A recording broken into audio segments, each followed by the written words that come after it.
बिस्मिल्लाहिर्रहमानिर्रहीम। अस्सलामु अलैकुम वरहमतुल्लाहि वबरकातुहू।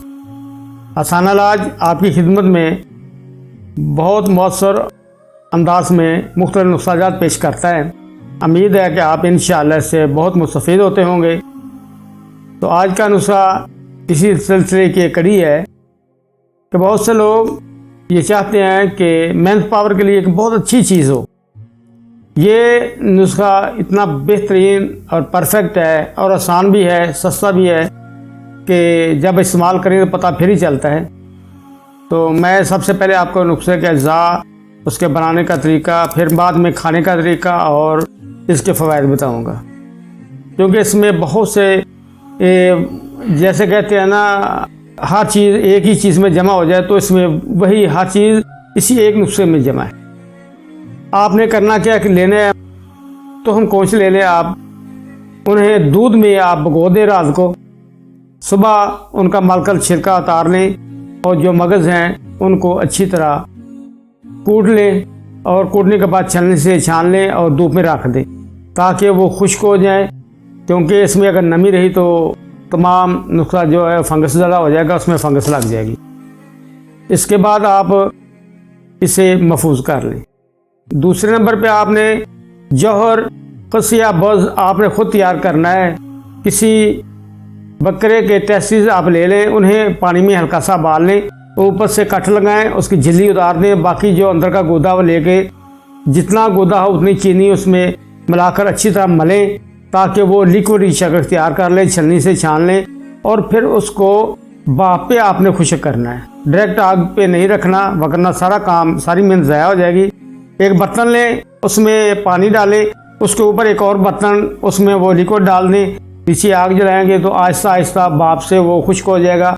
उसे अच्छी तरह जब उसकी नमी धूप में रख दें ताकि अच्छी तरह नमी उसकी खुश्क हो जाए। ये भी आप महफूज कर लें। इसके बाद आपने लेना है आंवला, उसकी गुठली वगैरह निकाल कर उसका भी सफूफ बना लें। हल्दी लेनी है घर की, जो घर खुश्क की हुई हो, छोटे छोटे पीस में काट के धूप में रख दें, जल्दी खुश्क हो जाती है।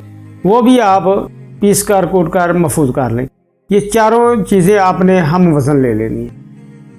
जितना मगज़ कौच होगा, फर्ज 100 ग्राम ले लिया आपने, 100 ग्राम जौहर ले लें, 100 ग्राम आंवला और 100 ग्राम ही आपने हल्दी ले लेनी है। इन तमाम को आप मिक्स कर लें और डब्बे में मुफ्त कर लें। ये आपकी बेहतरीन दवाई तैयार होगी। एक छोटा चाय वाला चम्मच सुबह दूध के साथ, एक सोते हो रात को दूध के साथ, बस 2 टाइम आपने लेना है। इसके परहेज में थोड़ा सा बता दूं कि इसके दौरान आपने खट्टी अशिया से, तली हुई चीज़ों से, ब्रॉयलर से, फार्मी अंडों से, डब्बा बंद जूसेस वगैरह, बोतल्स वगैरह जितनी भी हैं, इनसे परहेज करना है। वो लोग जो कुव्वत बा के शाकी हैं उनके लिए एक बेहतरीन तोहफा है। वो लोग जिनमें स्पर्म्स की कमी है वो इसे मुसलसल 2-3 माह इस्तेमाल करें। इंशाअल्लाह बहुत जल्द, बल्कि 1 महीने के अंदर इंशाअल्लाह बहुत अच्छी रिपोर्ट उनको मिलेगी। जिनके स्पर्म्स वगैरह नहीं है, बिल्कुल ज़ीरो हैं, वो भी मुसलसल इस्तेमाल करते रहें। इंशाअल्लाह इससे वो भी पूरे हो जाएंगे। वो लोग जिनको पस सेल्स वगैरह का मसला है, क्योंकि पस सेल अगर ज़्यादा हो जाए, 5-6% अगर हो जाए तो ये स्पर्म्स को बनने नहीं देते, मार डालते हैं उसी वक्त। लिहाजा इनका खात्मा भी इसी एक दवाई से हो जाएगा। क्योंकि इसमें जो हल्दी है वो बड़ी ज़बरदस्त एंटीसेप्टिक है, एंटीबैक्टीरियल भी है, जर्म्स को भी मार देती है।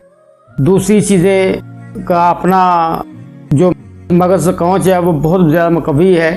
जौहर भी है, आंवला मैदे की इस्लाह करेगा, साथ साथ ये इसमें हर चीज़ मौजूद है। इसलिए ये वो लोग जो सूरत इंजाल के शकी हैं, उनका शिकवा शिकायत है, वो भी इस्तेमाल करें। कमज़ोर हज़रात भी इस्तेमाल करें और जिनके जर्म्स का मसला है, स्पर्म्स का मसला है, वो भी इस्तेमाल करें।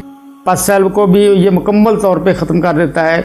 बहुत आला और बहुत अच्छी क्वालिटी की चीज़ है। थोड़ी सी मेहनत सिर्फ आप इसे बनाएं, इंशाअल्लाह बहुत अच्छा रिजल्ट मिलेगा। अस्सलामु अलैकुम वरहमतुल्लाहि वबरकातुहू।